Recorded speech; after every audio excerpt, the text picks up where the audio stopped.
start with that. Tonight we've got Becky Davis from Alapaha who's going to talk to us on the history of the Catholic Church in the Alapaha area. Okay, thank you.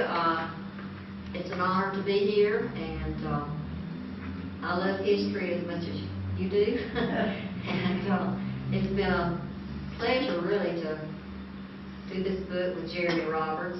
Sorry that he can't be here tonight. He had other commitments that he had to do. But I especially thank Jane and Jimmy and Wendy Hill. So thanks a lot, and we'll get started. Jeremy and I wrote this book, Footprints of Early Alapaha Settlers. And when you think about it, it really does get really interesting, thinking about the footprints of where they might have been, and we might be walking over some of those same footprints that they made. But anyway, why did we write this book? As I say, I love history. My mama and Miss Estella Brooks, which was my 5th grade teacher, really instilled in me a love of history. And I can remember in the 5th grade we studied about Babylon and the Tigris and the Euphrates River and that kind of stuff. And I just enjoyed it, and I've enjoyed it ever since. And I called the archives office in Savannah to find out if they had any information much on the Murray Church or the Murray Cabin and about St. Bridget. And they didn't, and so they suggested that I find out things. So I tried to find out a few things. And this has been years in the making, really. And Jared and I finally got it started. We finished the book up, and we appreciate all that bought the book. But anyway, it was 4 churches, and the nearest that we could come, and this goes back to Father Brendan Timmons, and the nearest we could come to them being in Barron County, which was part of Irwin County at the time, 1840. And they're on the Murrays are on the census of Irwin County in 1850, the U.S. Census. And James Murray came, and his wife Jane MacDonald Murray came from Ireland. And we had a hard time getting it. And when we was researching for this book, we finally found out where they came from in Ireland. Every time Father Timmons would go back to Ireland, he'd see if he could find where they were. But they came from County Derry in Ireland. And they came around 1840, and we don't like to say 1840, but they came around 1840 because that gives us a little leeway. The potato famine started in 1845. Millions died in Ireland, and there was a bunch more that immigrated.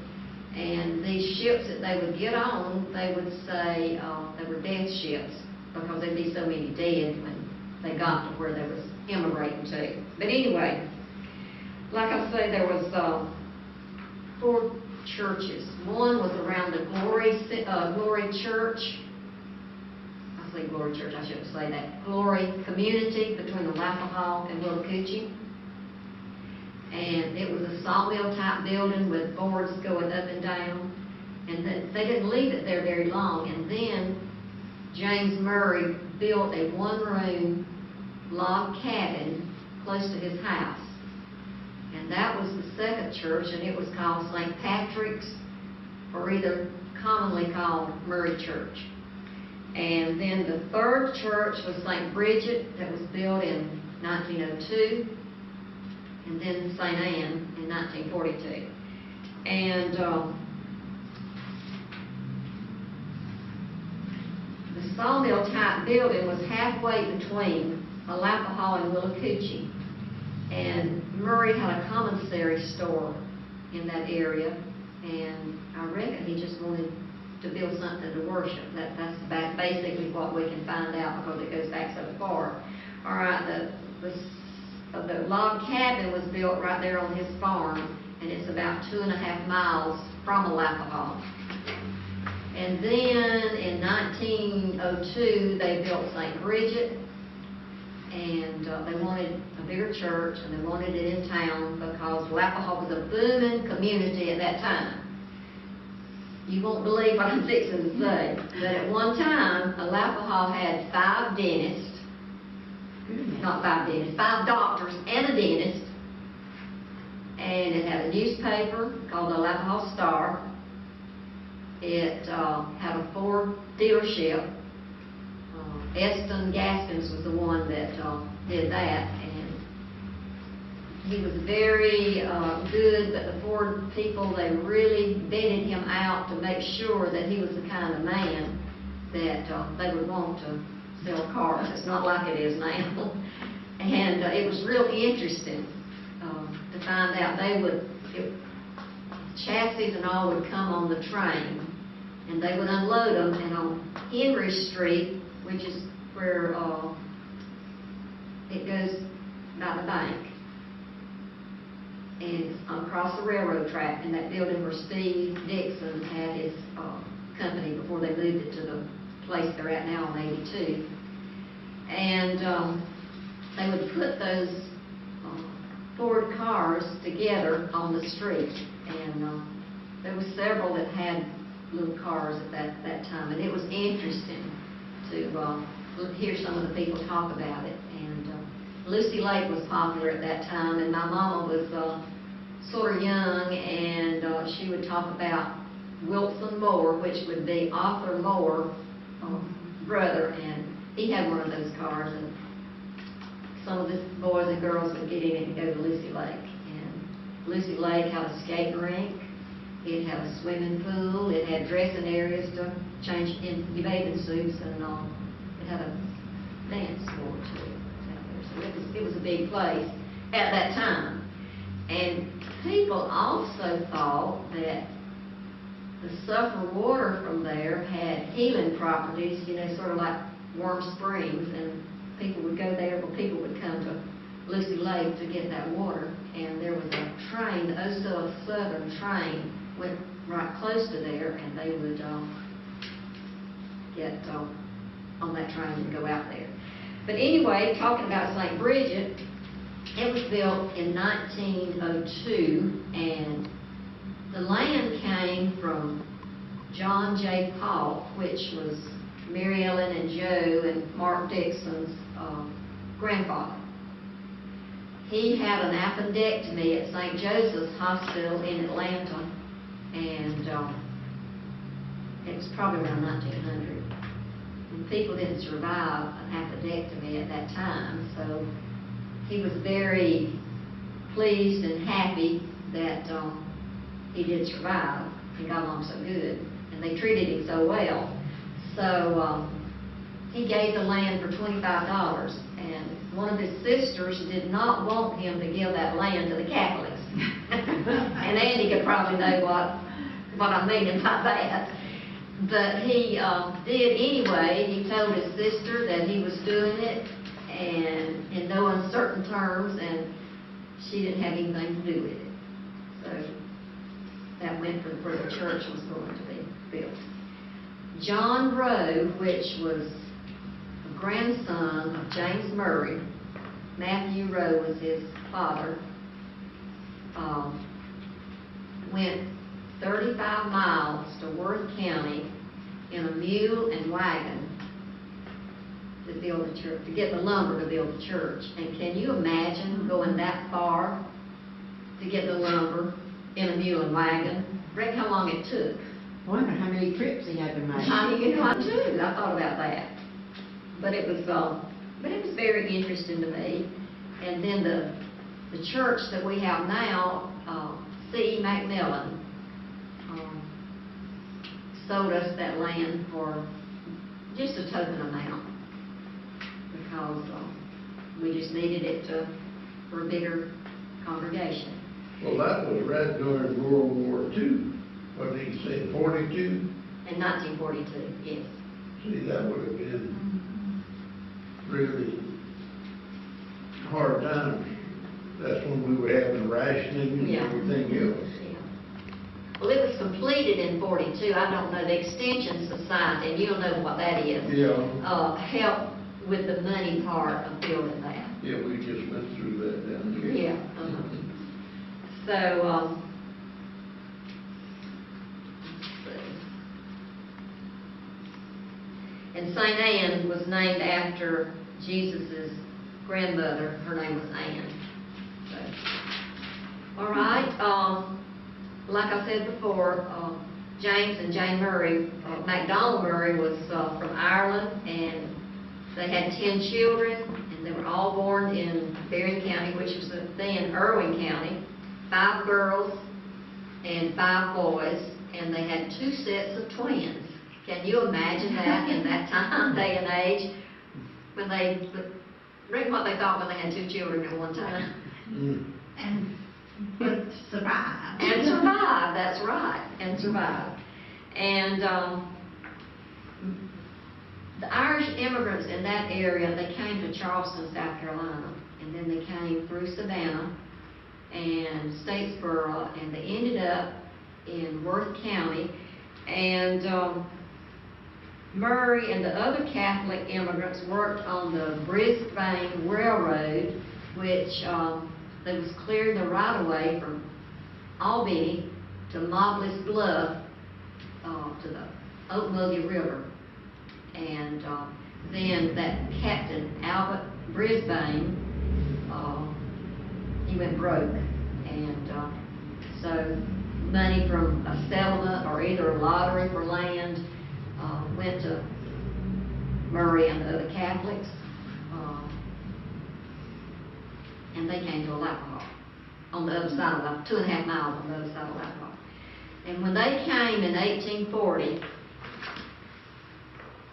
all the land from the Murray place, from the 2.5 miles on the other side of Alapaha, east of Alapaha, all the way down Glory, St. Luke Church, past Willacoochee to Moray, which was another Catholic community there, all belonged to Catholics at one time. And I know at one time a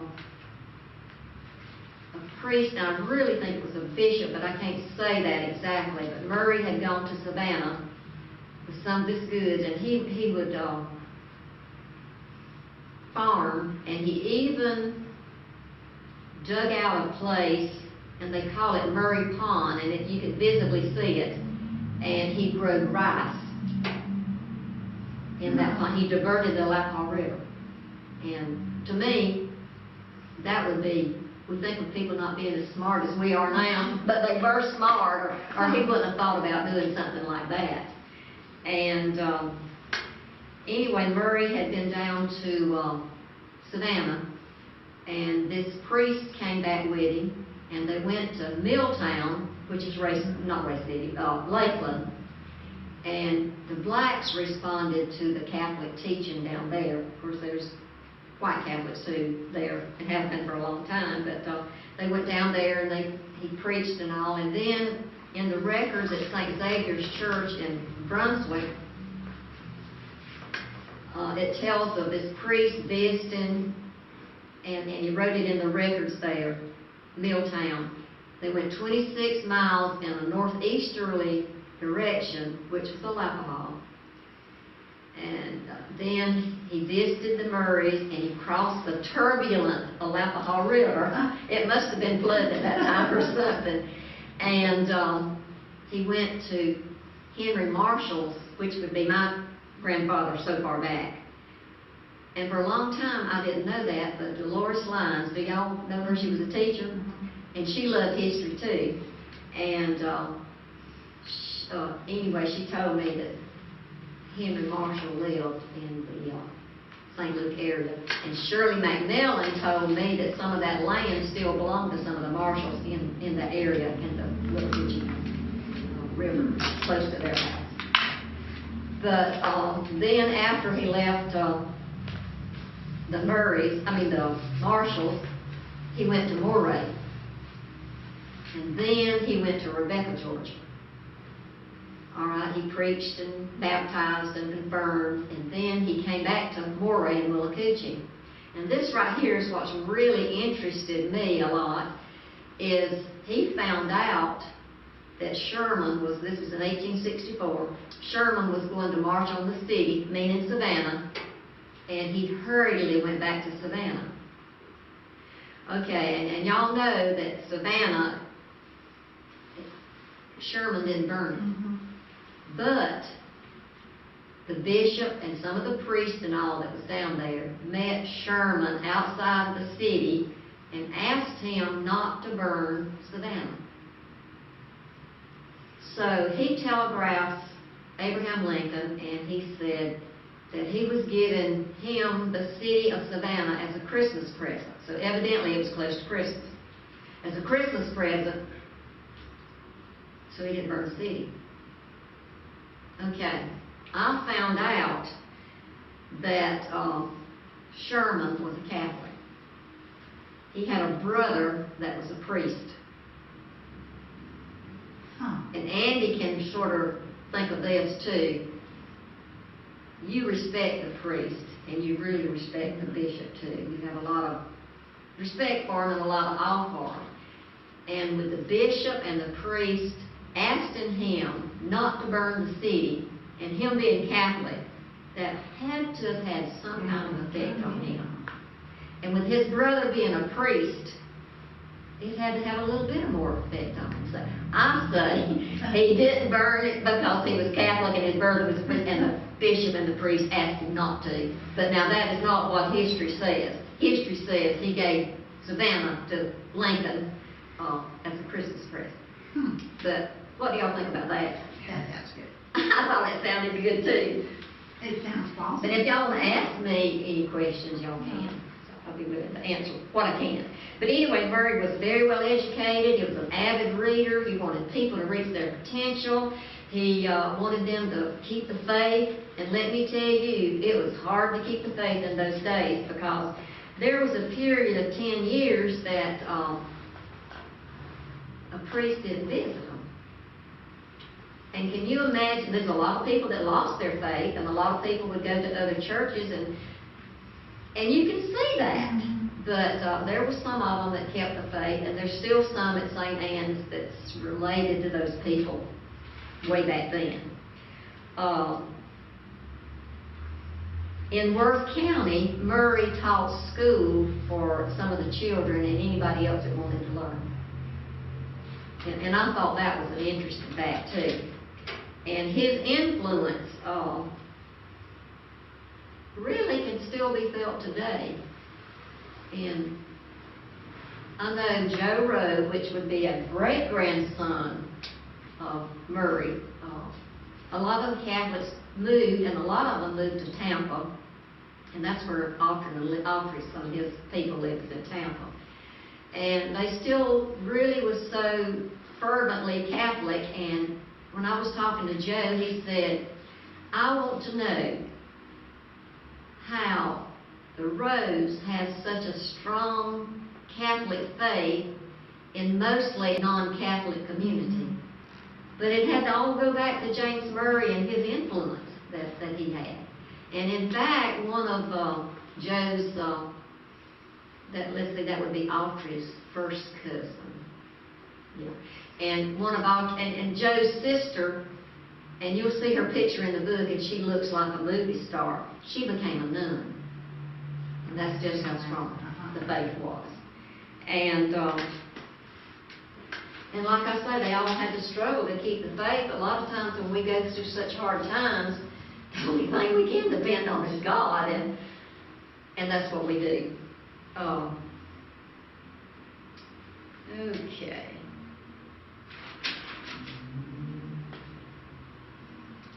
St. Anne's, like I say, was built in 1942 on land that was purchased from C.E. Macmillan. And the church was built because we needed a larger church. And some interesting facts about St. Bridget, and all Catholic churches have 14 pictures or 14 stations in them. And that's all Catholic churches. And it's called the Way of the Cross, or the Stations of the Cross, and if you've ever been to Israel, they call it the Via Dolorosa. And that's the 14 things that happened to Jesus from him being condemned to death until he was crucified on Calvary. In those early centuries, most people couldn't read nor write. And when they saw these pictures, they didn't have to read or write. And see, they couldn't read the Bible either, because they didn't know how. And when they see those pictures, they would know what it is, because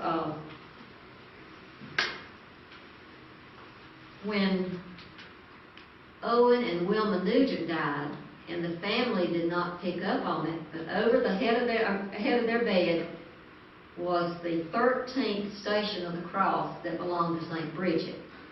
It had been over their bed all that time since they had built that little house there. And the 13th station of the cross is it's the 14th station, not 13th. The 14th station of the cross is when Jesus is laid in the tomb. And when you see that picture, you know, nobody didn't have to tell you. You know that Jesus is being laid in the tomb. Mm-hmm. And see, that's the last thing that happened to him before he was raised from the dead. And when they closed St. Bridget's Church, then some of these articles was entrusted with some of the members that went there. Okay, when John and Geneva Griffin died, which has just been a short while ago, they had two stations of the cross, the 3rd and the 13th. And they presented them to the church, and we got them hung in the social hall. And so have we got the Nugents in the social hall. It's in a shadow box. And the 3rd station of the cross is when Jesus falls the first time. And see, this comes from the Bible exactly. And you know, he fell 3 times, so this is when he falls. The 3rd is when he falls the first time. And then the 13th station is when Mary Magdalene and John, the only apostle that didn't run away when Jesus was crucified, they're there comforting Mary, and Mary is holding Jesus in her outstretched arms. So that tells you Jesus was taken down from the cross, and Mary Magdalene was there, and John the apostle was there. And that comes from the Bible too. And like I say, these hung on the walls of St. Bridget, and then they gave them to our church. And one of them, Was that all they found from St. Bridget? No. I was fixing to tell you that. Let's see if I can find that, and I think that's a really good time to say that now.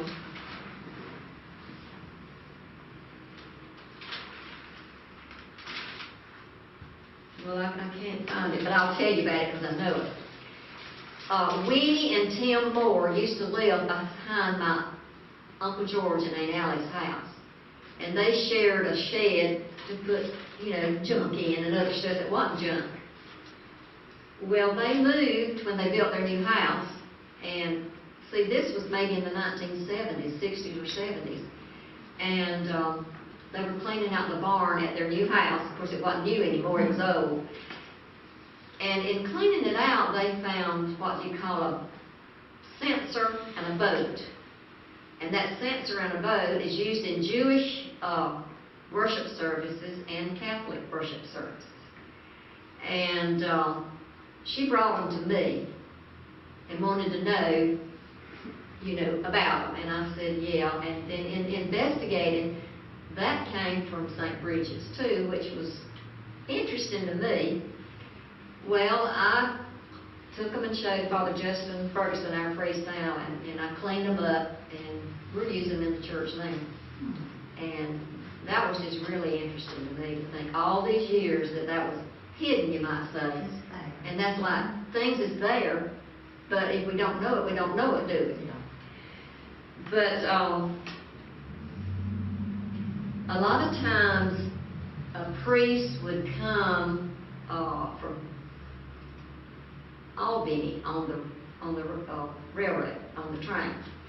And they'd come on Saturday, they'd have church at like 12 o'clock on Saturday. He'd spend the night with Tom and Sarah Gray, which would be my mama's aunt. And then he'd go back to Albany on the train. And another thing too, Obie and Francis Griffin would have a priest sometimes that would come in a horse and buggy. And really you can, like Andy knows too, you can really get close to a priest.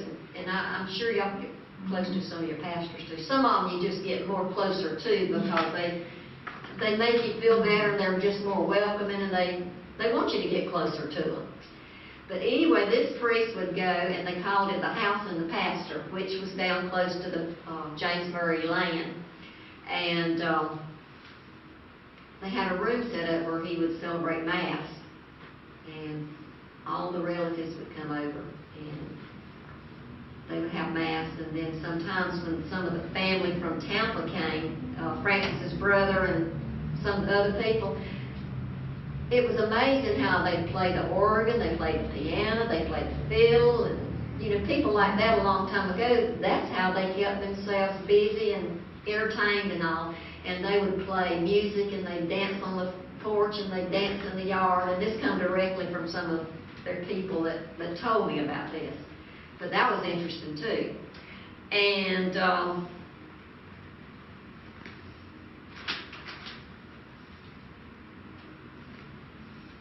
Bob Homer Akins, the Akins that live out here, the Parish Akins, and you know, all of them. Sarah Jane Murray married Bob Homer Akins, and they would go to church at St. Bridget's. And Bob Homer got upset over an incident, and I think I might know, they didn't tell me, I don't think they really know, but I think, you know, when we get married in the church, and they record it and all. And I really think they had gotten married, and the priest said something. Now, this is just my speculation right here. The priest said something, and Bob Homer didn't like that. And he wouldn't let Sarah Jane go back to church. But their family told me that they think that she had all of her children baptized as Catholics. And as soon as he died sometime maybe during the week. But when it came Sunday, she was back at church just like nothing had happened. And that was amazing to me too. But you know, that's just how much she believed it. But he didn't want her to go to church. He was mad. And then Bridget Moore, of course y'all know Bridget, in that last picture over there, the altar on the left. But Christy Moore was a rogue, and her mother was a granddaughter of James Murray, and she married Matthew Rowe. But anyway, that little background on that. When we built St. Anne's in 1942, we sold the church a little bit later to the black community for, it was Greater Macedonia CME Church.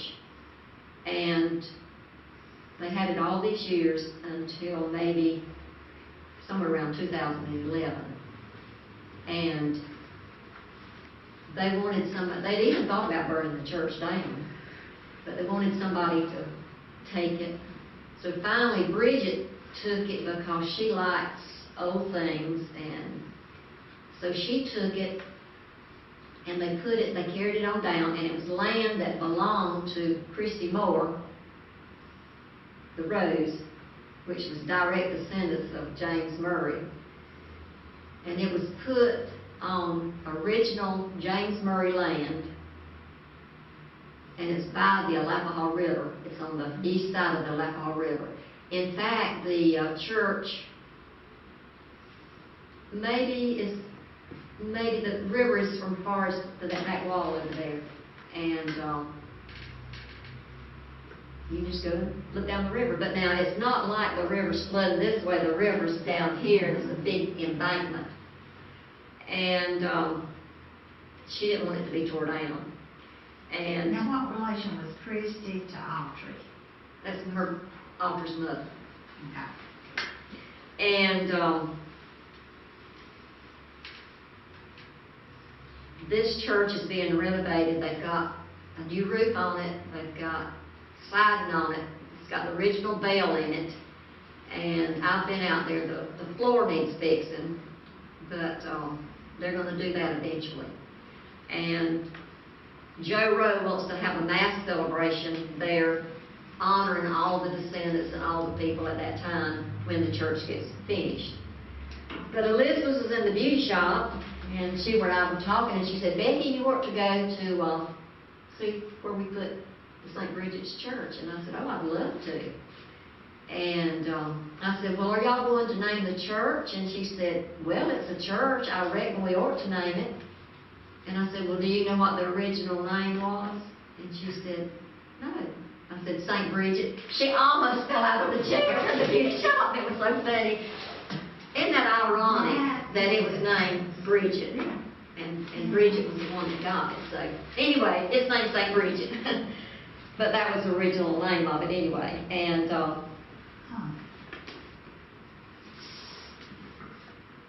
and this church was built in 1902. And it's on original Murray land. It's by the Alapaha River. And James Murray was on the other side of the river.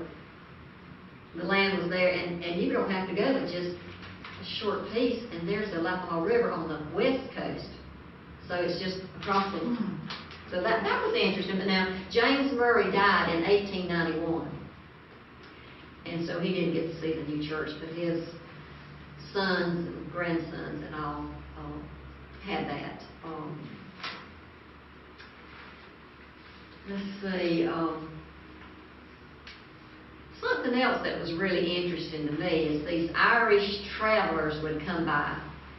And really, they were from around the Augusta area, and their names was either Sherlock or Sherwood or something like that.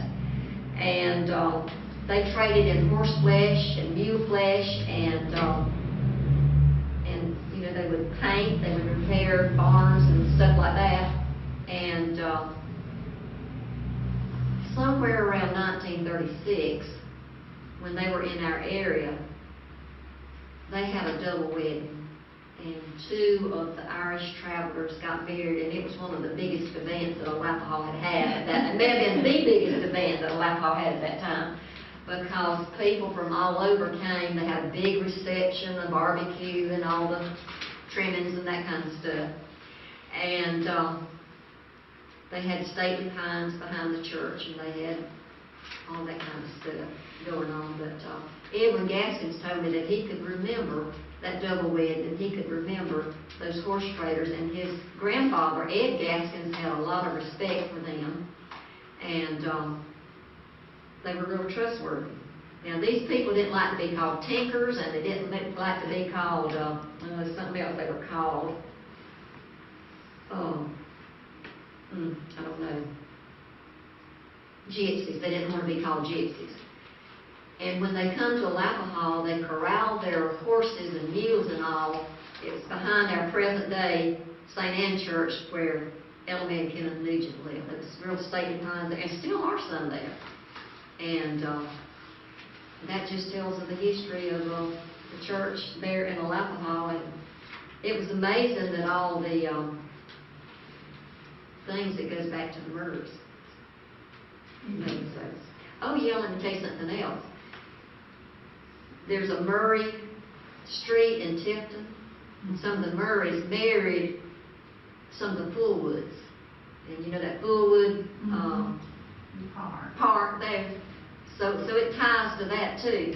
And that was amazing to me. But when you get to checking into history, you just find things, and it's funny how things are revealed to you, and you find out all these things like that. So that, oh yeah, let me talk about cemetery, and I think that's it. We have the Murray Cemetery, and really most people, it's 2.5 miles back. It's on the Alapaha River, right close to the Murray cabin. And most people didn't even know it was there. In fact, Alfonso Boone, when we put the sign up saying, my brother Jimmy Harper got the sign and we put up Murray Cemetery, established 1840. And Alfonso said, y'all done stole our graveyard. But there's a black cemetery back there too, and he said that his granddaddy lived in that James Murray house. And he said, I was all over those woods with a lot of other friends and all, and he said, I never knew that that cemetery was out there. But I will say this, it had grown up several times, and there were some really grown trees in it.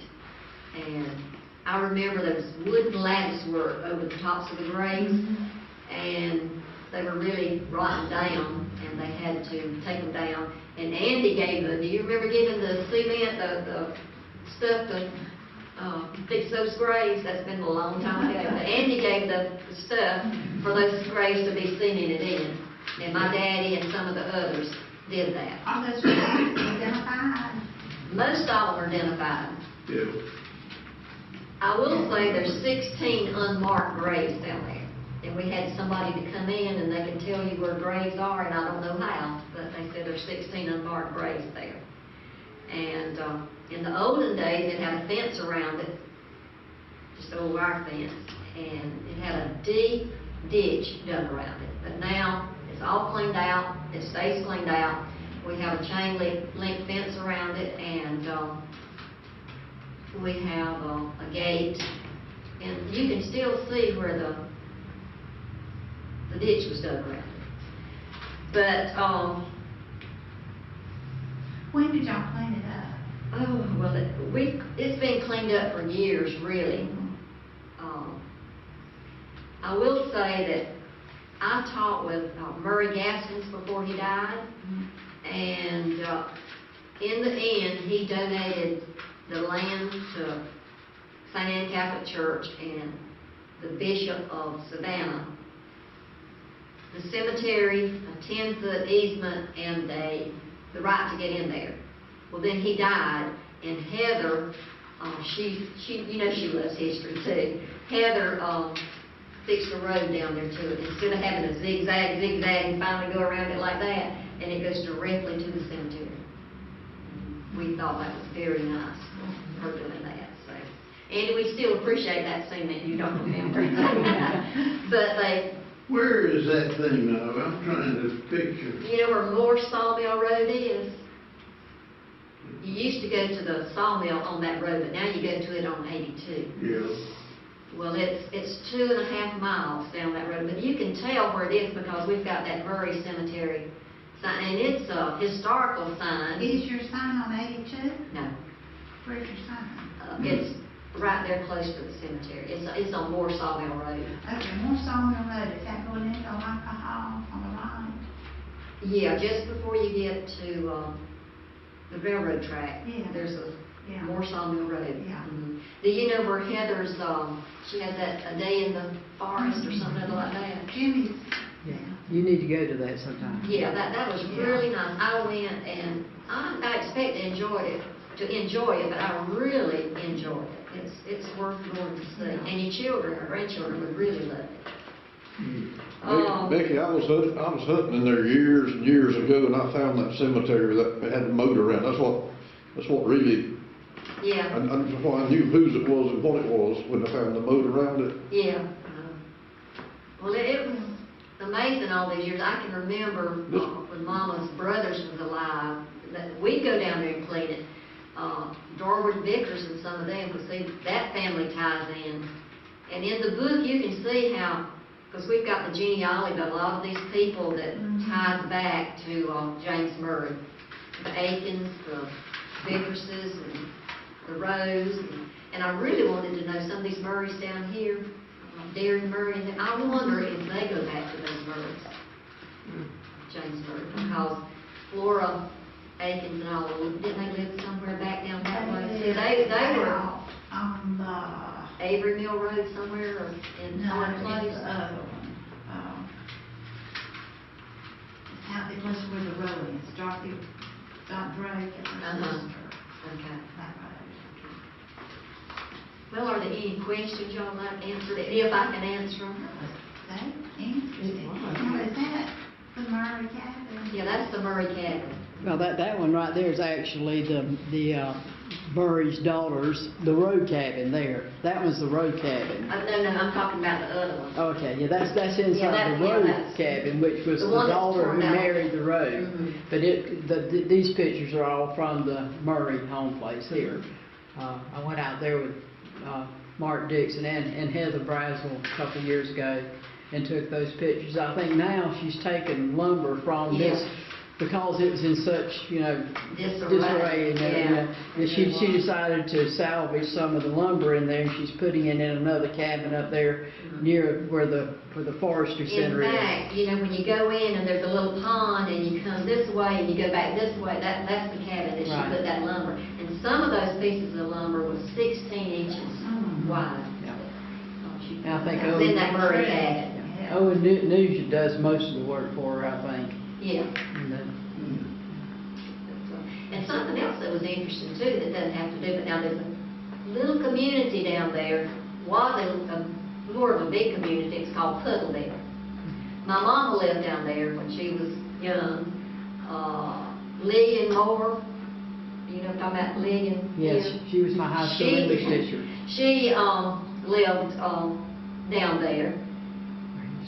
Anyway, Julian Fields, back when he was farming, he was plowing down there, and he got off the tractor and he noticed something sparkly.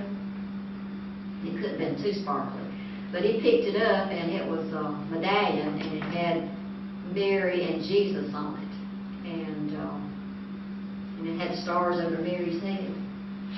And then he also found an inkwell, and it was a 17th century British inkwell that was down there. And I reckon who left that down there? And I wonder who lost that medal. Marguerite. Judy gave it to Marguerite, and Marguerite gave it to me. So I'm very thankful, And then Lillian told me she lived down there, and she said her daddy was planting them a garden, and he was digging, and he found $5 gold pieces. Oh, And people a long time ago would hide the money in the yard. Evidently, somebody forgot that. That's a lot of money now, isn't it? Yeah. Huh. But, I hope y'all enjoyed that. Okay. Well, now, there's another,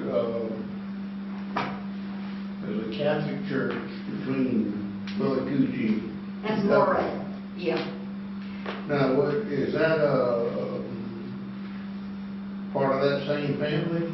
Let me tell you how that, and I didn't know that until we got interested in this. I was trying to, James's wife was Jane MacDonald. Okay. Her brother, Edward MacDonald, was the one that settled around Little Coochie. And they still some Edward MacDonalds, because we can do one of their, Edward MacDonald's here. That was amazing to me. I rode in there and looked at it Mhm. a couple of times, but, never been in it or anything. It was built a lot Somebody like. keep it up, Yeah, they still have mass there. And they have a cemetery there too. yeah. That's where some of the Nugents are buried, is there.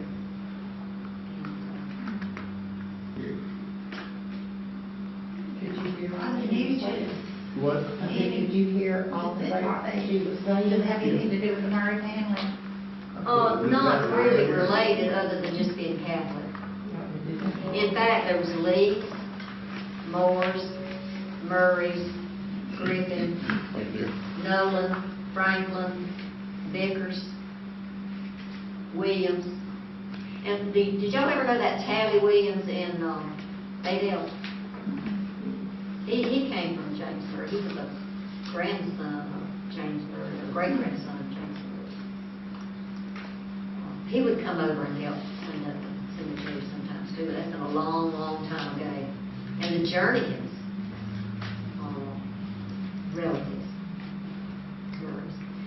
And I'll have to tell you this is something interesting. In 1948, it rained so hard and so fast in Alapaha that it flooded. Can y'all imagine that? You don't ever see much water like on, but now I will say this, they did build up 82. That in front of Jernigan's, 82 on down, was real boggy. And evidently, in 1948, it had to be still a little boggy. But Arlie Alexander, that lived across the road, got in his boat, rode across the road in his boat, and rode inside Jernigan's store. There was so much water. And rode on up to the gas and store in Alapaha and tied his boat to the light pole. That's hard to believe. That's hard to believe. Yeah, it is. It is. But you always think about the Alapaha River flooding, Mm-hmm. and that's the reason I was asking about for St. Bridget's Yeah. location. Well, it's up, Yeah. I mean, it's like this, Yeah. sort of. But let me tell you something too. Bridget has a cabin down there. Here's the church, and over here is her cabin. And her cabin was it was a cafe. And it was built close to the old hotel on the east side. And they moved it over across the railroad, and it was a cafe. And they were going to tear that down. And Bridget took that, and she made a cabin out of it. Oh. Mary Carol lived in the hotel. Yeah. Oh. Well, that hotel is still. Yeah, we lived in one room there for, Was, about September till right before Christmas. Terry was a baby and he waked up every night when the train went through and screamed. Yeah. Daddy just got out of the war Uh-huh. and couldn't find a place right then in Nashville, so they stayed there till they could find a place. Well, now, see, that's interesting. Mm-hmm. 'Cause who knew you tied to a laptop? Yeah. years ago when I was traveling selling hardware, they served meals at that hotel, and I'd stop, I knew that was one of those places to go eat. I knew where all the good places in South Yeah. Was Georgia. Miss Bridge cooking lamb? She Yeah, did she fix took my, a long time. I remember eating breakfast there before I go to school. Mhm. And, I always had a fried egg and I dipped my toast in the yellow, and then I wouldn't eat any more of the egg. But I would walk to school, because we didn't have but one car, and Daddy was selling insurance. And, I'd go by, I remember that a long time ago, I'd go by a house where two mean boys lived. Come to find out it was Wesley and Charles. Oh, God. And I didn't consider them mean, but they probably like to aggravate you. Yeah. And then Bridget, I was in the second grade when we came, and I had long hair, and you know how the boys would pull your hair? Mhm. Well, Bridget used to fight them, make them quit doing it. Oh, gosh. Mhm. Well, now, is there anywhere pictures of when Alapaha was in its heyday, when it had all the Some docks? pictures, some pictures. You Are they know, on the website? no, I don't know about that. They might be. We You know, we had a we big have a- train wreck down at the trestle. Yeah, we have a That's few right pictures. close to where Bridget's cabin is, and the St. Bridget's Church. And they said it was a circus or something, traveling on that. But I was just wondering, because evidently there was a lot of people living around there that had Oh, yeah. back in there. Yeah, Now, it was a booming little when town. was this, when it was tried and big? When was it? Yeah, In the early 1900s, okay. long about the time that the church was built. Yeah, And we had people, well, Prince Stovall, her grandparents lived in Alapaha. And one came from South Carolina, and the other one came from Pennsylvania, I think. Well, there was always a big, families had lots of land. Oh, yeah, yeah. There was lots of wealth there. Mhm. Well, that's one of the reasons why Alapaha didn't grow, is people had a lot of land, and they didn't want it to grow, and they wouldn't sell it. In fact, the turnaround in Waycross, they wanted to put it in Alapaha, but they couldn't buy any land. I always heard that, that the reason why we don't have many Native Americans, is that what you could say, in our school system, is because the Turpentine route kind of went around that way and came back out for Alapaha. Uh-huh. Well, Alapaha was really a booming, you know, like the judicial, isn't it called Alapaha Judicial District? Mhm. Yeah. And we, you know, Mary Ellen had her granddaddy, John J. Paul, that gave the land for St. Bridget's Church. His brother was a doctor, George Paul. He ended up going to, eventually to Miami. We're talking about land sizes now. In South Berry County, all the farms there were very, very small. Mm-hmm. You know, there were no big farms at that time in South Berry County. Well, it's, But it's where the activity was around the railroad. mm-hmm. Well, see, our railroad, our depot was built in 1881. And, we want to try to restore it, but, it's a little complicated because we restored the gym and, I forgot how much money we raised. I mean, it was thousands. It went on to maybe about 75,000. The town gave 20,000, and then they have control over it. They don't want nobody much in there, and we can't hardly get a keep. And then that keeps us from wanting to do too much to the depot, but then again, we don't want the depot to. She said what? Sure. We enjoyed being up there Yeah, for the ball games and all that. That was a lot of fun. yeah. And see, the bank redid that old bank building, and y'all haven't seen that, y'all need to That see was it. That is beautiful. It is pretty. Oh, it's really good. And I love the fact about the bathrooms in there. Mm-hmm, yeah. Well, y'all have always been a community that work together. So they could make things happen easily up there. All right, well, thank you for coming. Yeah, I'm sorry we didn't have a bigger crowd. Yeah, that's I put my note, she used to have a speaker outside of her house, you could hear it. Who is this? Newspaper. We used to call Miss Horsepaper. Yeah, they probably saw. Yeah, but, yeah, she was very, what am I trying to say? I don't want to be disparaging, and I'm not disparaging. She was ritzy. Yeah. And she had class, a lot of class. Now, I reckon that's She's a different from yeah. And she was different, but now she was so sweet and so nice. That was Francis' mother.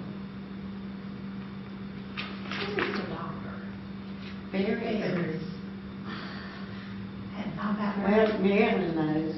Her granddaughter's up around Atlanta, but now I don't know where Bears is now. She was a pretty girl. Oh, she's still pretty.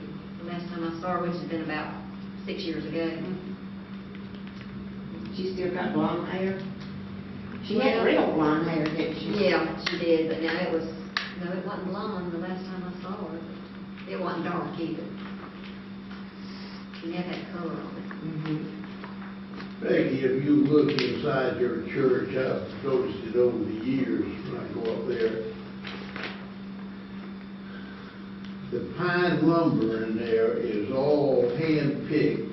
You know it was. It was back in the doors were made out of pine that matched the lumber in the building. Mm-hmm. All of it. Being the hardware man and so forth, I can appreciate it, but And the way it's painted, you know, that, it's not really painted, it's sort of, wasn't right. it painted in white cloth maybe? Yeah, they use that bleach, Yeah. and then varnish over it. Oh, something else too. The John Murray family, which, that's Sarah Jane Akins, and that would be Geneva Griffin. When we built St. Anne's, they gave us a statue to go in there. And it was a statue of Jesus and baby Jesus and Joseph. Well, see, Joseph is holding a branch, and that branch represents what they call a Jesse tree. And the Jesse tree, as you know, a root shall sprout from the stump of Jesse in the book of Isaiah. And it shows that Joseph is from the lineage of Jesse, and King David was Jesse's youngest son. So that was in here too. Yeah, that's it too. But that statue still looks just like it's new. And it's just amazing how. Well, now you're talking about the stations, the ones that y'all got back. Mhm. Are they in your church or just? In the hall, Okay. social hall. So you have your own complete set now? Mhm. Yeah, like I say, every Catholic church has. Yeah. Well, I wonder if there are any more artifacts out there with your church somewhere. Well, we wonder too, we wonder what happened to the others. Yeah. If those were saved, and one of those that Geneva and John Riggin had could have, because Flora Akins was her mama's sister, I think. I think I'm getting that right. Flora, yeah, her mama's sister. And the daughter, Mary Ann, thinks that one of those stations of the cross came from Flora Akins. And they were real fervent going to church. In fact, I can remember them going to church. Tim found some,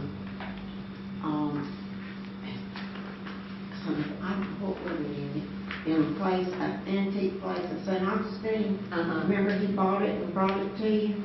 Yeah, and then I went back and found another one, and I've got two of them. And I What are they? And what They're do you not think? stations. Stations of the Cross. Oh, really? They come out of some church in, I don't know where, Yeah.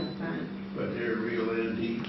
Uh-huh. No, I'm I don't sure. know where we're gonna use them, but I've got them down there in the church. Well, if you knew where they came from, that would be interesting. Yeah. Yeah.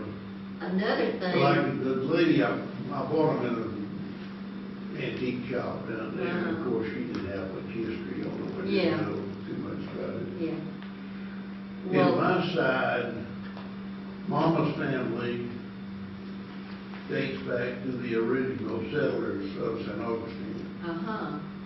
The Well, see, that's Andrews- interesting to me. Yeah, Andrews, Mm-hmm. Solanos, Bassetti, Oliveras. yeah, Oliveras, Mhm. there's about 7 or 8 families like that are still connected with Uh-huh. the original history of St. Augustine. Yeah. And that would have been in 15. Uh-huh. That goes back a long way He's down. got a thing that somebody made for him. It's as long as this room almost sitting in there, his wife. That's got all the names, all the way back. Uh-huh. And they came, from the island of Spain. Yeah. Yeah, Minorca Yeah. Island, which is from between Spain and Mhm.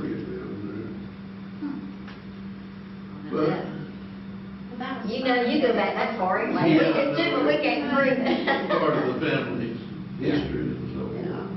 I'll have to tell you about this. I have a cousin in Douglas, and she loves genealogy, and she went back, I forgot how many generations, and she said that one of our grandparents was, through the Moore family now, was William the Conqueror. And then I was telling Caitlin and Kara about that, and Kara said, no wonder we got big heads. But we do have big heads. Talking about that intermarrying and all. But the Moray, they think that is the spelling of Moore from Ireland. You remember Bishop McDonald was Yeah. there? See, he was my parish priest when I was in high school.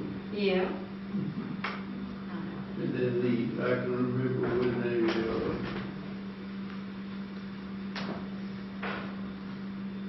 I was at the service when they made him bishop. I can Mhm. remember